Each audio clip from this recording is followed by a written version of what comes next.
Oke, selamat malam Bapak Ibu. Apa kabar? Udah lama banget saya nggak buat video. Hari ini tanggal 29 September 2020 jam 10 malam. Jadi di sini sesuai janji saya di grup, saya akan buat video mengenai pembahasan kenapa saham Enzo naik dan kenapa saham Soho turun. Padahal saham Enzo ini sesuai ilmu bandarmologi IPO itu kalau emitennya nggak dikenal publik sama terus underwriternya nggak dikenal publik itu harusnya naik tinggi. Dan sebaliknya kalau emitennya terkenal underwriternya publik harusnya turun. Terus kenapa kebalikan ini? Ini banyak yang nanya, bahkan banyak yang menelan mentah-mentah statement itu. Atau bahkan banyak yang mengkonfrontasi statement itu tanpa melakukan riset terlebih dahulu. Jadi cuma bersumber karena Soho naik, ini salah, statement ini salah. Karena Enzo turun, statement ini salah. Padahal nggak seperti itu. Nah, saya baru buat video kenapa sebenarnya poin-poin videonya udah saya buat sejak 20 September di notes handphone. Cuma memang beberapa minggu ini saya lagi sedang banyak pekerjaan lain. Makanya kalau Bapak Ibu perhatikan pun video di YouTube pun nggak ada 2 minggu terakhir, cuma video review akumulasi aja, nggak ada video bahas saham, nggak ada video kasih tips atau analisa segala macam, nggak ada, pure review 5 saham akumulasi market maker. Kenapa ya tadi? Karena memang lagi penuh. Nah sekarang kebetulan udah agak kosong, udah agak senggang. Nah, jadi mari kita jawab pertanyaan ini. Kenapa Enzo turun? Kenapa Soho naik? Nah, sebelum masuk ke jawaban pertanyaannya, kita perlu paham dulu analisa saham IPO. Jadi ini bagi Bapak Ibu yang cuma dengar setengah-setengah doang tentang analisa saham IPO, cuma sekedar tidak dikenal publik, emiten dikenal, tidak dikenal publik dan segala macam. Nyimak ini baik-baik supaya ngerti analisanya. Dan dan ketika ada orang lain yang berkomentar, Bapak Ibu tahu dasarnya apa. Seperti itu. Jadi nggak berdasarkan satu data aja, tapi berdasarkan banyak data. Nah, untuk analisa saham IPO itu ada 2 langkah. Yang pertama di pre-IPO dan post-IPO. Pre-IPO itu tentunya sebelum emitennya listing.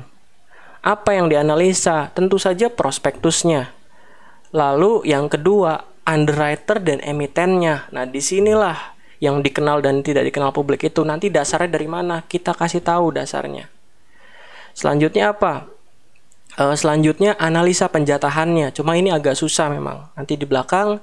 Selanjutnya yang paling penting itu kita harus analisa post IPO-nya. Yang pertama value IPO, yang kedua IPO shares dan volume. IPO shares atau volumenya. Nah, kita bahas satu-satu di sini. Yang pertama prospektusnya. Yang penting apa yang dilihat? Pasti fundamental perusahaannya. Perusahaannya bagus nggak? Mungkin bagi yang seneng ngulik, bagi yang seneng otak-atik rasio keuangannya, otak-atik laporan keuangannya, mungkin ini cukup membantu untuk melihat perusahaan ini beneran ada isinya atau enggak. Apakah perusahaan ini disuntik modal apakah perusahaan asetnya baru besar ketika mau IPO, artinya ada imbreng aset, atau memang keadaan sesungguhnya aset perusahaannya benar, aset perusahaannya besar. Nah, itu semua diteliti. Selanjutnya ada MCB atau debt to equity enggak? Jadi ada swap debt to equity enggak, corporate action. Jadi misalkan ya intinya ada emiten yang punya utangnya dikonvert jadi saham, kurang lebih seperti itu. Yang ketiga IPO amount-nya, IPO size-nya seperti apa? IPO size itu ada small, medium, big. Small itu di bawah 50 miliar, di bawah 40 atau 50 miliar, saya agak lupa. Medium 50 sampai 100. Terus size yang besar itu biasanya di atas 100 miliar, itu IPO amount. Itu pun mempengaruhi pergerakan harga sahamnya pasca IPO. Jadi itu 3 hal yang penting. Nah, selanjutnya setelah prospektus, apalagi yang perlu kita lihat? Apalagi hal yang bisa kita lihat? Yaitu underwriter emiten. Nah, underwriter emiten ini selain underwriter tentu ada underwriter dan emiten. Nah, emitennya itu tadi kita udah lihat dari prospektus. Sekarang underwriternya itu dikenal publik atau enggak? Emitennya juga dikenal publik atau enggak? Emang kenapa kalau dikenal publik atau enggak? Itu semua ada alasannya. Udah saya jelaskan di video yang tentang dikenal publik dan tidak dikenal publik. Itu semua ada alasannya. Jadi bukan asal nyebut aja. Selanjutnya apa lagi? Historical underwriter-nya. Kalau saham-saham yang di underwriterin sama AI atau UOB, tren harga sahamnya seperti apa? Kalau saham yang di underwriterin oleh XA atau Enak Korindo, biasanya tren harga sahamnya seperti apa? Itu semua di riset, diolah datanya. Sehingga salah satu faktor yang menyebabkan ada dikenal publik dan tidak dikenal publik, ya salah satunya olahan datanya, hasil riset. Hasil riset, jadi nggak asal ngomong karena saham Soho naik, teori dikenal publik tidak dikenal publik salah. Padahal setelah ditelisik ulang, saham Soho misalkan banyak konvertan utangnya di sahamnya, banyak konvertan utangnya. Nanti kita bahas di belakang. Semua dari hasil riset. Sini ada hasil risetnya. Hasil riset ini saya hide semua. Ada beberapa hasil riset di mana emitennya dikenal publik, tidak dikenal publik, presentasi naiknya seperti apa. Nah, ini contoh kita nanti mau bahas Soho dan Enzo. Nah, kita belajar dari track record underwriter-nya. Nanti kita belajar di belakang. Jadi semuanya itu hasil riset. Bukan asal ngomong, asal jiplak aja. Asal ngomong, asal nyebut aja.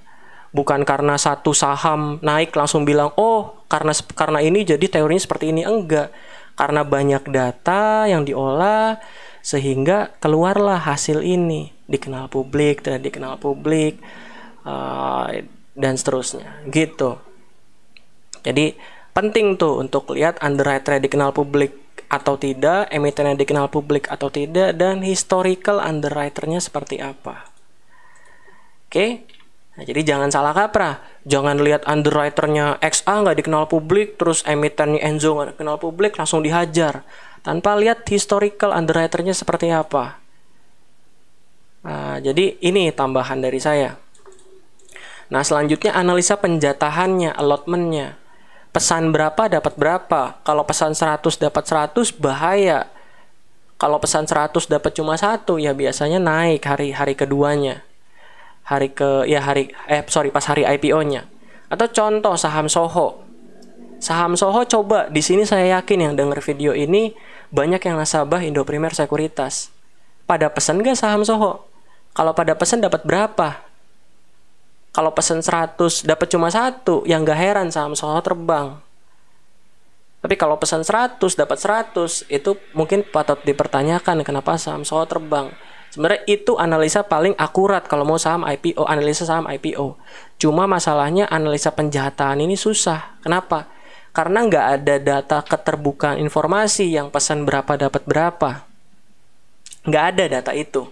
Salah satu caranya adalah kalau punya kenalan orang sekuritas atau broker yang nanya ke sana.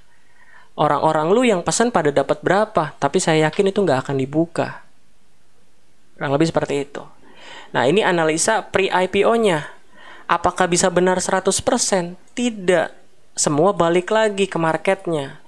Ya paling analisa ini bisa apa ya? Bukan bisa memprediksi, tapi bisa menggambarkan arah pergerakan harga saham IPO-nya sekitar 70-80%.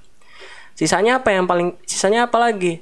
Sisanya ya keduanya di masa post IPO ini, yaitu ada value IPO dan IPO shares. Ini dua komponen yang harus diperhatikan, dan dua-duanya sama-sama penting. Cuma yang paling penting tentu value IPO. Kenapa? Percuma lot barangnya keluar semua tapi belum untung. Itu kan percuma. Nah, di sini pertama value IPO. Nah, value IPO itu apa? Value IPO itu adalah emitennya, IPO amount-nya berapa, IPO size-nya berapa. Biasanya kalau di berita keywordnya gini, perusahaan ini meraup dana sekian puluh miliar dari penawaran perdana. Nah, itu IPO amount. Itu IPO amount. Kalau kita di sini kita coba lihat saham ESTA. Nah, ini saham ESTA pada candle kuning ini. Candle kuning ini tanggal 10 Maret. Candle kuning tanggal 10 Maret. Itu ada total lot, list total lot yang sudah terjual. Nah, ini total lot yang sudah terjual. Sebentar saya depanin dulu. Oke, nah total bukan total lot, total lembar saham yang sudah terjual itu 133 juta atau 1,3 juta lot. Sementara listed share-nya itu 2 juta lot. Artinya udah lebih dari 50%, 50 plus 1 value IPO-nya udah lot IPO-nya sudah terdistribusi. IPO 120, amount-nya 24 miliar. Jadi saham ESTA itu emitennya dapat 24 miliar ceritanya. 24 miliar. Ternyata di candle ini, di candle tanggal yang kuning ini atau di hari perdagangan kedua itu market makernya udah bisa jualan 33,285 miliar. Artinya apa? Amount-nya modalnya cuma 24 miliar, lot terjualnya 33 miliar. Untung dong. Belinya modalnya 24 miliar, lot terjualnya 33 miliar. Atau untung 9 miliar. Sementara masih ada barang sekitar berapa nih? 2 juta kurangi 1,3. Ya sekitar 700 ribu lot lagi. Ya, barang itu mau dijual di harga berapapun pasti untung. Ya kan, makanya nggak heran setelah itu harga sahamnya turun terus. Ini kita broadcast juga waktu itu. Silakan cari aja Maret tanggal 10 atau 11 saya lupa. 10 11. Jadi nggak heran harga sahamnya turun terus. Sama kasusnya kayak saham Heli. Nah, saham Heli pun mungkin banyak yang bingung kenapa ini turun terus, karena di sini di candle ini market makernya udah untung. Jadi mau jual di harga berapapun ya untung, makanya harga turun terus. Makanya harga turun terus seperti itu. Pertama value IPO. Setelahnya IPO shares. IPO shares itu IPO volumenya. Jadi total lotnya udah keluar berapa? Contohnya di sini di saham truk. IPO shares-nya itu 1,5 juta lot dengan IPO amount 34 miliar. Nah, ini sebenarnya balik lagi ke IPO value IPO-nya yang paling penting. Karena percuma tadi saya bilang di awal, percuma semua terdistribusi lotnya, lembar sahamnya atau offering shares-nya, tapi nggak untung, kan percuma, kan bego. Ya kan? Jadi intinya ya tetap di value-nya sebenarnya. Di sini kita lihat di candle ini dari awal IPO sampai candle ini itu market maker-nya udah bisa generate uang kurang lebih 37 miliar. 37 miliar. Sementara IPO amount-nya 34 miliar. Ya udah untung 3 miliar dong. Total lot yang terdistribusinya dari 1,5 juta lot yang sudah terdistribusi 531. Artinya apa? Sama seperti kesimpulan saham apa tadi? Saham ESTA tadi. Mau dijual di berapapun ya akan turun. Akan untung. Jadi gak heran kenapa harga saham truk turun terus. Jadi kalau Bapak Ibu nemu saham yang baru IPO, terus IPO value-nya atau value IPO-nya udah lebih tinggi. Kalau penjualan di pasar regulernya udah lebih tinggi daripada value IPO-nya, ya nggak usah beli. Itu udah jadi saham yang akan turun terus. Nah, terus pertanyaan selanjutnya, apakah barangnya harus keluar semua? Ya enggak. Barangnya bisa disimpan. Buat apa? Buat nanti. Tinggal reakumulasi lagi. Jadi ketika mau muterin sahamnya lagi, ketika mau mainin sahamnya lagi, nggak usah susah-susah ngumpulin semua barangnya. Kenapa? Karena masih punya supply sebelumnya. Jadi tetap ada supply yang barang yang dipegang, itu bisa. Atau dari awal IPO, contohnya nggak kemana-mana, sama kayak saham Arto 4 tahun lebih. 3 tahun lebih lah. 3 tahun lebih nggak kemana-mana. Ini dulu saham pertama yang saya analisa bandarmologinya. Saham pertama dan selama 3 tahun lebih stuck nggak kemana-mana. Sampai akhirnya terbang. IPO shares-nya 2,4 juta lot, total IPO amount-nya 31 miliar. Harganya terbang, harganya nggak kemana-mana, 3 tahun terus terbang. Nah, jadi market maker itu nggak wajib jual semua volume sahamnya. Nanti mungkin yang nyangkut ada denialnya apa, tapi total lotnya masih ada. Ya kalau udah untung ngapain dijual semua, simpen aja. buat nanti someday mau misalkan mau muterin barangnya lagi, ya baru di ngumpulinnya nggak terlalu banyak. Seperti itu. Ada juga yang setelah IPO justru underwriternya belanja. Ada underwriternya akumulasi terus, volume sisir dan seterusnya. Ada. Selanjutnya ada juga yang IPO amount-nya belum kena, IPO lot-nya belum kena, tapi harga sahamnya turun terus. Ada. Terus kapan digerakinnya yang nggak tahu. Timingnya di market makernya. Bukan kita yang nentuin timingnya. Bukan bukan seminggu harus habis. Enggak. Mereka bisa simpen berapa lama pun. Jadi contohnya ini saham TRJA. Dari awal IPO sampai sekarang cuma baru keluar 7,9 miliar atau ya 8 miliar lah sama transaksi-transaksi di bawahnya. 8 miliar, IPO amount-nya 93 miliar. Masih minus kurang lebih 85 miliar. Terus gimana? Sahamnya kok turun terus? Ya itu kehendak market makernya. Cuma yang pasti market makernya masih defisit 85 miliar. Yang bisa diputar kapanpun. Jadi kita nggak bisa maksa, kecuali kenal terus ancam sana market makernya.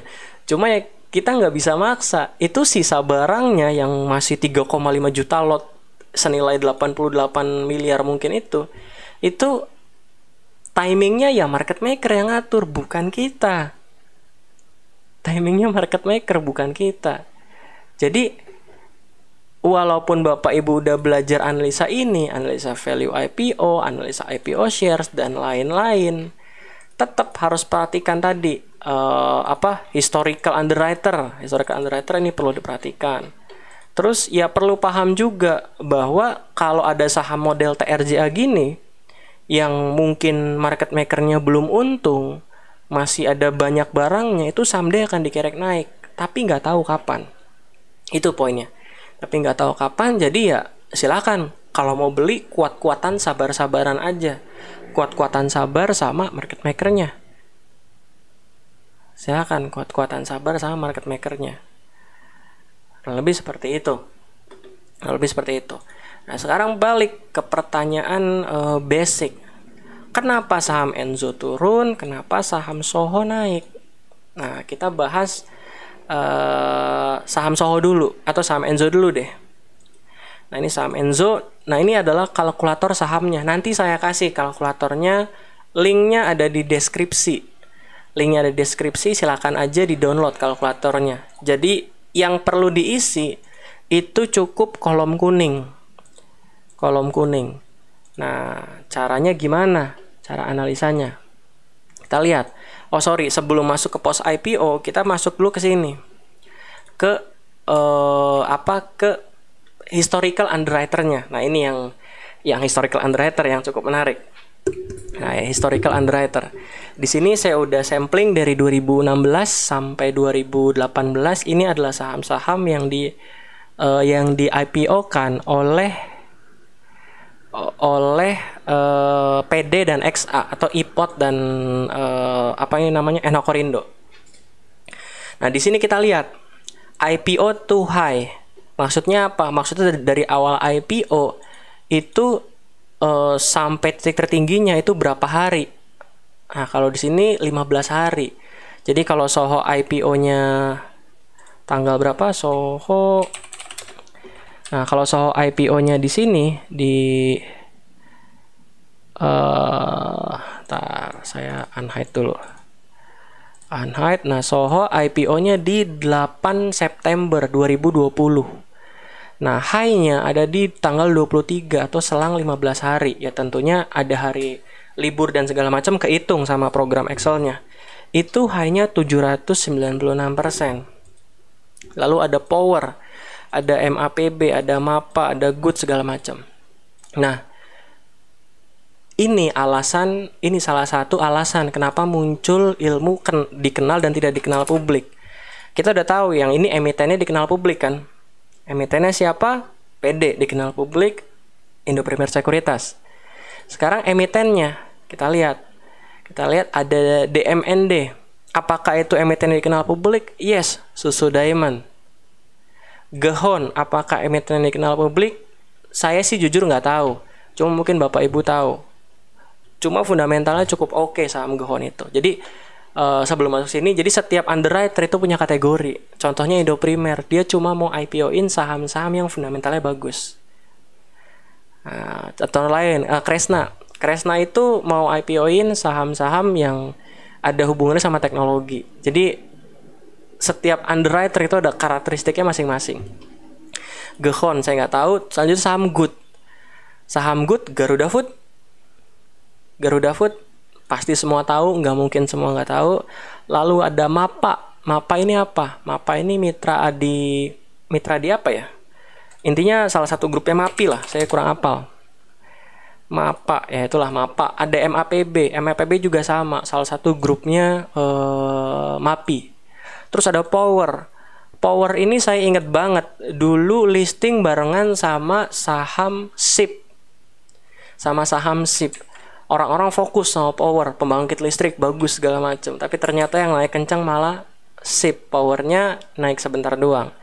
Nah, kalau kita lihat dari data di sini, kita lihat rata-rata saham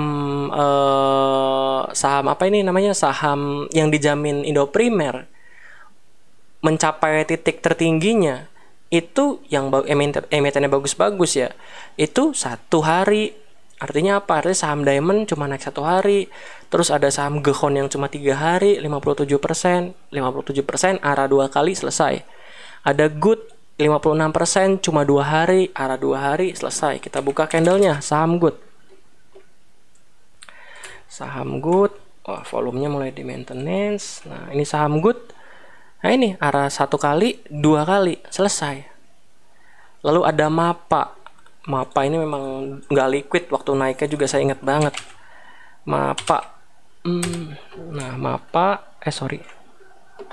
MAPA. Nah ini MAPA, naiknya aja nggak liquid, sahamnya nggak liquid. Sampai sekarang saya nggak tahu liquid atau enggak. Sekarang udah mulai oke lah candlenya. Dulu candlenya patah-patah, garis-garis nggak jelas lah, nggak liquid. 289%. Lalu MAPB 12%, 52%. Lihat rata-rata nggak, yang lebih dari 100% ya cuma MAPA sama Soho. MAPA pun nggak liquid naiknya. Nah selanjutnya IPO to low, ini sebenarnya nggak terlalu penting. Kalau 0 berarti nggak pernah di titik terendah. Kalau ada di titik terendah ya berarti pernah. Lebih seperti itu, sama lah. Nah sekarang harga sekarang kita lihat. Harga sekarang setelah lama-lama yang emit yang fundamentalnya bagus-bagus yang dijamin sama Indoprimer rata-rata turun. Yang dijamin sama Indoprimer. Dan kalau di sini IPO to low rata-rata turun 50% dulu. Ya kan, turun 5% turun. Gehon, terus ada Good, ada Power turun 66% dan seterusnya. Nah dari sini kita lihat Soho beda sendiri. Nah pertanyaannya, kalau misalkan Soho beda sendiri, apakah langsung teorinya salah? Teori emiten dikenal publik dan tidak dikenal publik? Ya enggak. Anggap aja Soho ini sebagai sebagai special case, kasus spesial. Itu pasti selalu ada kasus spesial. Jadi Soho ya kasus spesial. Jadi kalau ada yang bilang ilmu underwriter dikenal publik dan tidak dikenal publik, atau underwriter dikenal publik dan emiten dikenal publik itu nggak benar atau salah, silakan paparkan datanya. Jangan cuma berdasarkan dari Soho terus langsung bilang ilmunya salah. Lah itu kan nggak lucu. Harusnya pakai datanya dong. Datanya apa? Kurang lebih seperti itu. Nah Bapak Ibu udah tahu nih datanya seperti ini. PD, XA. Nah ini PD sekarang ke XA. Nah Soho nanti kita bahas kenapa naik. Ini videonya agak lama ya, tapi ya enjoy aja. Ini kita sharing aja, edukasi. Selanjutnya XA. Broker XA, kita lihat track recordnya seperti apa. Broker XA ada yang, ya ini ada 1-2 Kota sama Toys yang special case. tidak pernah mencapai low-nya atau nggak pernah turun dari harga IPO-nya, dan sekarang masih hijau dua-duanya. Sementara yang lainnya naiknya rata-rata ratusan persen. Beda tuh sama Indoprimer, Power, MAPB, Mapam, oke lah, Mapa 1, Good, Gohon, DMND, BGTG. Beda lah, naiknya ratusan persen. Periode macam-macam, ada yang cuma 14 hari udah 406%, ada yang 99 hari 209%. Intinya kalau broker Enakorindo itu di awal bisa naik ratusan persen. Bisa naik ratusan persen, naiknya volatile. Tapi selanjutnya gimana setelah jangka panjangnya? Setelah jangka panjangnya kita lihat turun semua. Jangka panjangnya turun semua. Bahkan kalau kita mau nilai dari ini, kita mau nilai dari high ke low atau coba kita nilai volatilitas high to low ya. Coba copy high to low.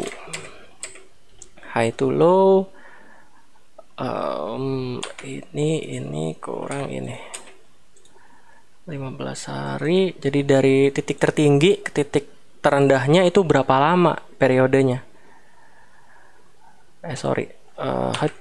Ini kurang ini 15 hari. 15 hari. 15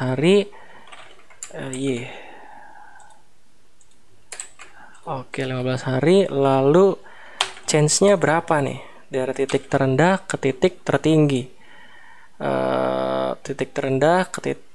Dari titik tertinggi ke titik terendah. Di low, high. Jadi kalau yang plus high.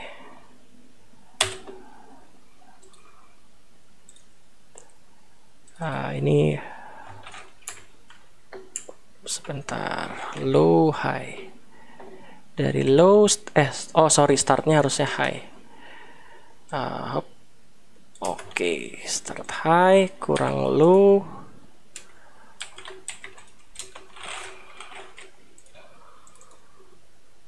Kebalik.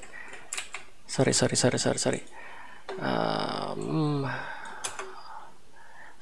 Startnya high, end-nya low. Oh ya, yang bener yang tadi, sorry. N-nya high, startnya low ya.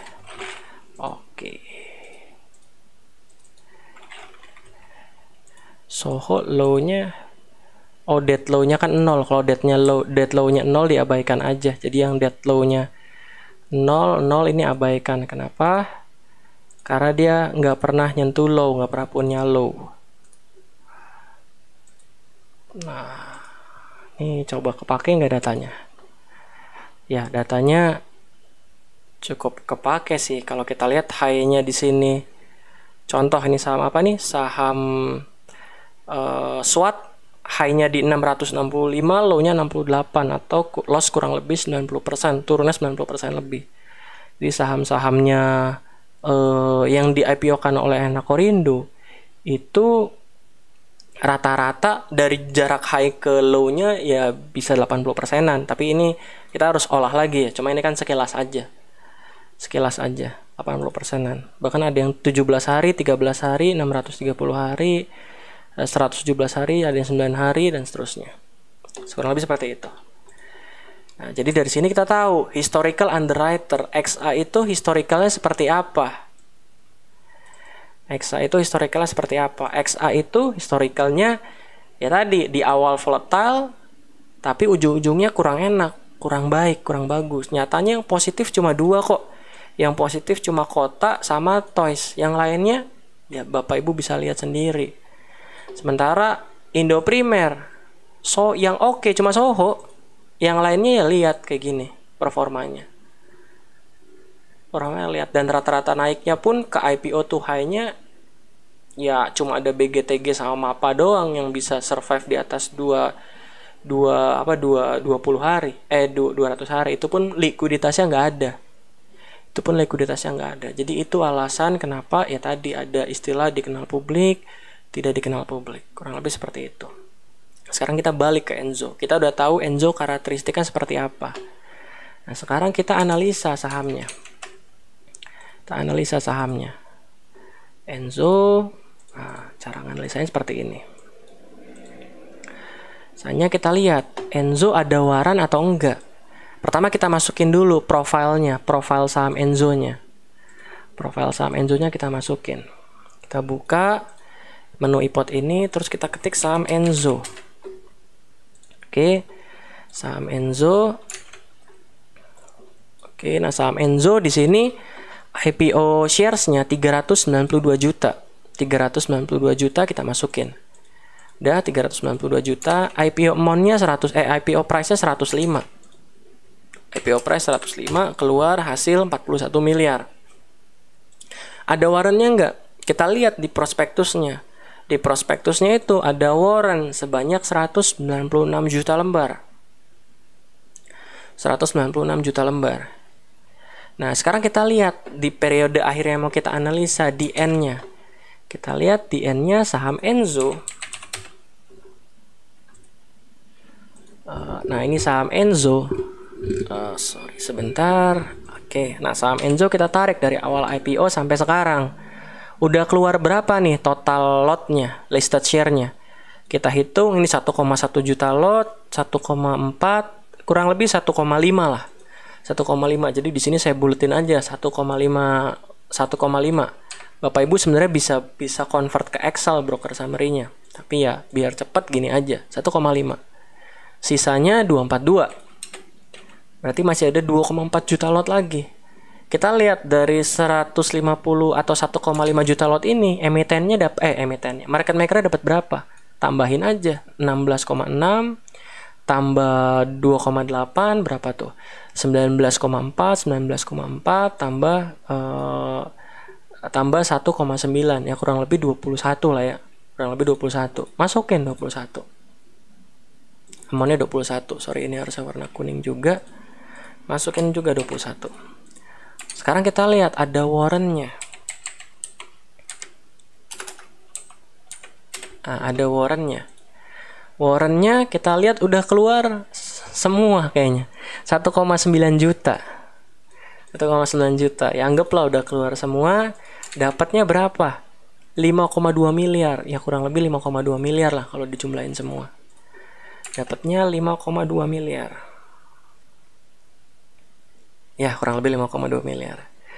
5,2 miliar. Oke, kalau sudah nanti keluar dua hasil ini. Startnya 41 miliar. Total yang udah keluar dari warrant dan saham itu sebanyak kurang lebih 26,2 miliar. Artinya masih positif 14,96. 14,9 miliar. Artinya apa? Kalau positif berarti market maker-nya belum untung. Tapi kalau negatif berarti market maker-nya udah untung. Nah, terus dengan sisa barang yang ada, sekarang modal per saham market maker-nya berapa? Dengan sisa barang yang ada, modal saham market maker-nya berapa? Ya, kita lihat 61. Kita lihat sisa barangnya 242 bagi total value. Jadi total value dibagi sisa barang. C9 dibagi sisa barangnya. Dapatlah average 61,82. Kita lihat sekarang saham Enzo berapa? 80. Artinya apa? Artinya market maker bisa jualan terus saham Enzo. Average ini akan terus berubah seraya sisa sahamnya berubah. Jadi memang harus dipantau setiap hari. Nah, begitulah analisa saham IPO. Harus dipantau setiap hari.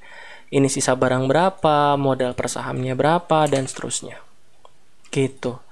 Jadi untuk Enzo, pertama kenapa harga saham langsung turun? Ya historical underwriter-nya aja sangat volatile. Jadi kita jangan langsung telan mentah-mentah statement dikenal publik dan tidak dikenal publik. Itu kecenderungannya memang naik. Kalau sahamnya nggak dikenal publik, emitennya nggak dikenal publik, underwriter-nya nggak dikenal publik. Tapi masalahnya kita harus lihat track record underwriter-nya seperti apa. Track record underwriter-nya seperti apa. Contoh saham-saham yang di underwriterin si AI. AI itu ada 43 kali IPO-in saham. 2017 1, 2018 7, 2019 24, 2020 udah 10, 43. Nah, ini listnya semua ada. Listnya semua ada lengkap. lebih seperti itu. Nah, jadi kita harus lihat historical underwriter-nya seperti apa, itu juga penting. Itu juga yang mendasari saya di video bull kemarin, kenapa saya nggak mau beli saham bull, karena dipegang sama broker II yang track recordnya saya kurang suka. Jadi kurang lebih seperti itu buat saham Enzo. Nah sekarang gimana buat saham Soho? Nah ini saham Soho, kita buka idx.co.id. Nah salahnya saya, ini saya memang mengaku salah, karena pada video saham Soho kemarin, saya cuma lihat ini aja, cuma lihat satu faktor, yaitu underwriter dan emiten. Tanpa saya analisa penjatahannya seperti apa, tanpa saya analisa prospektusnya seperti apa. Dan setelah kelihatan di prospektus, Soho oke. Nah setelah kelihatan di prospektus, kita lihat barang-barang Soho itu barang-barang apa. Saham biasa atas nama Turia Sambarik kita baca sampai bawah. Perseroan mengadakan program saham karyawan atau ESA, Employee Stock Allocation, sebanyak-banyaknya 50.000 atau 500 slot, sedikit lah ini, 0,0 doang. Tapi yang menarik adalah di sini. Dengan itu juga menerbitkan saham baru sebanyak berapa nih? 51.651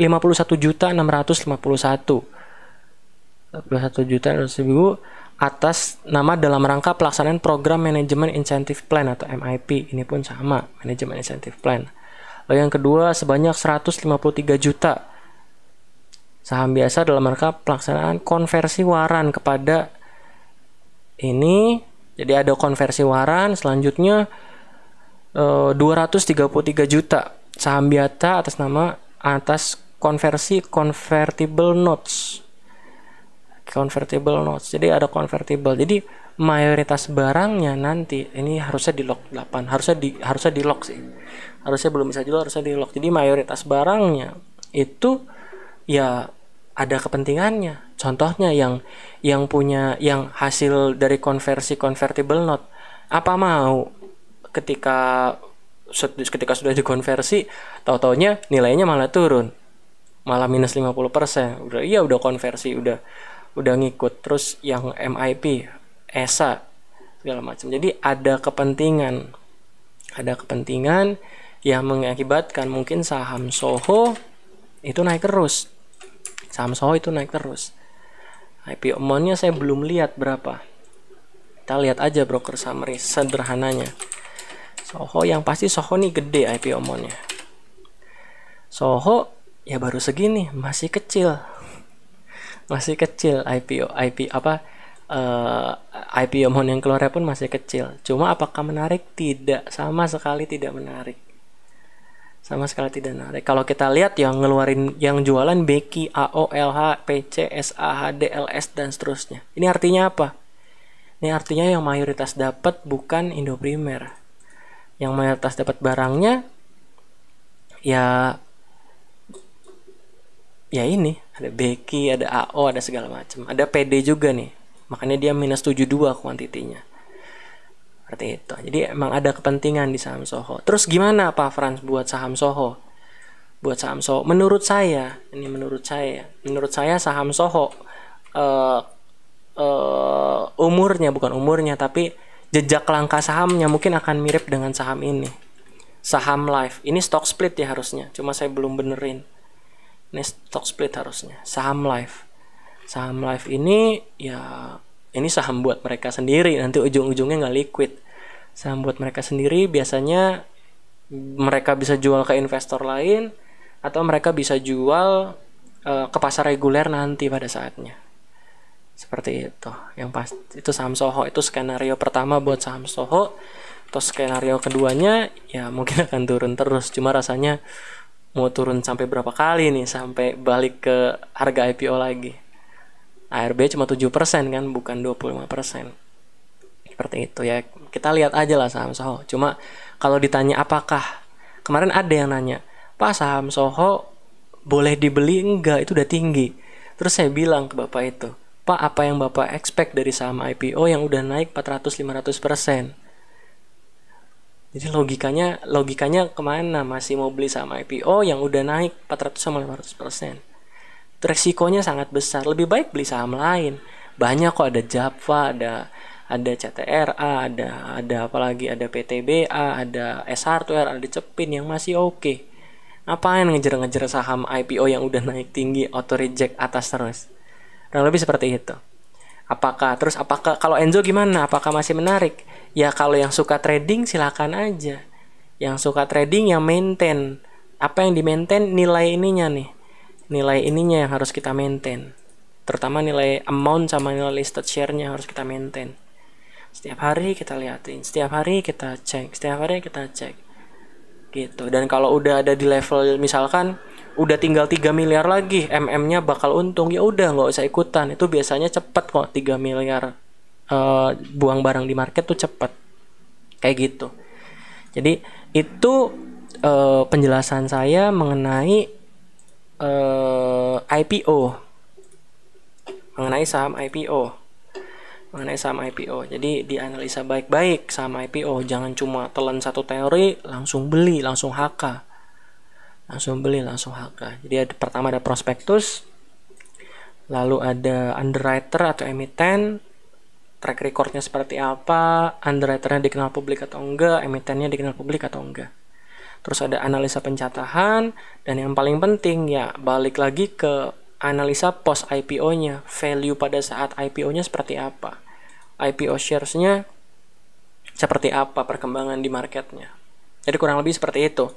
Jadi semoga menjawab kenapa saham Enzo turun, karena historicalnya underwriternya kurang oke, dan kenapa Soho naik karena ada kepentingan.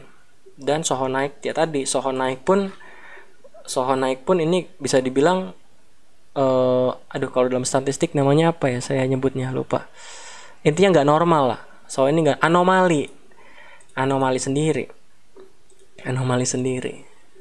Di special case lah Soho ini. Kenapa ya, ada kepentingannya. Kurang lebih seperti itu. Nah, jadi semoga bermanfaat. Silakan kalau ada yang bingung maksudnya gimana, terus ada hal yang mau ditanyakan atau ada mau nambahin juga, saya sangat terbuka kok. Misalkan Pak, berdasarkan pengalaman saya gini. Boleh, silakan, feel free, tulis aja di kolom komentar. Terus di kolom komentar, rasanya seminggu ke depan saya udah kosong, jadi bisa balesin kolom komentar lagi. Gitu. Mungkin ada pertanyaan, Pak, data ini dikasih nggak? Data riset IPO ini? Nggak dikasih. Kenapa? Ini datanya susah saya dapatkan, entry satu-satu. Jadi ya ini buat riset saya pribadi aja lah. Kalau Bapak Ibu mau ya silahkan entry sendiri, masukin sendiri, input sendiri. Seperti itu. Sementara Excel-nya yang ini, yang kalkulator IPO nanti saya kasih di kolom deskripsi, atau saya send di channel Telegram aja deh. Nanti saya send di channel Telegram Belajar Saham Plus t.me Wiguna Investment. Itu saya kirim di sini untuk kalkulator IPO-nya. Oke, mungkin sampai di sini. Semoga bermanfaat. Ambil baiknya, buang buruknya. Belajar dari siapapun. Thank you, semoga bermanfaat. Sampai jumpa di video selanjutnya.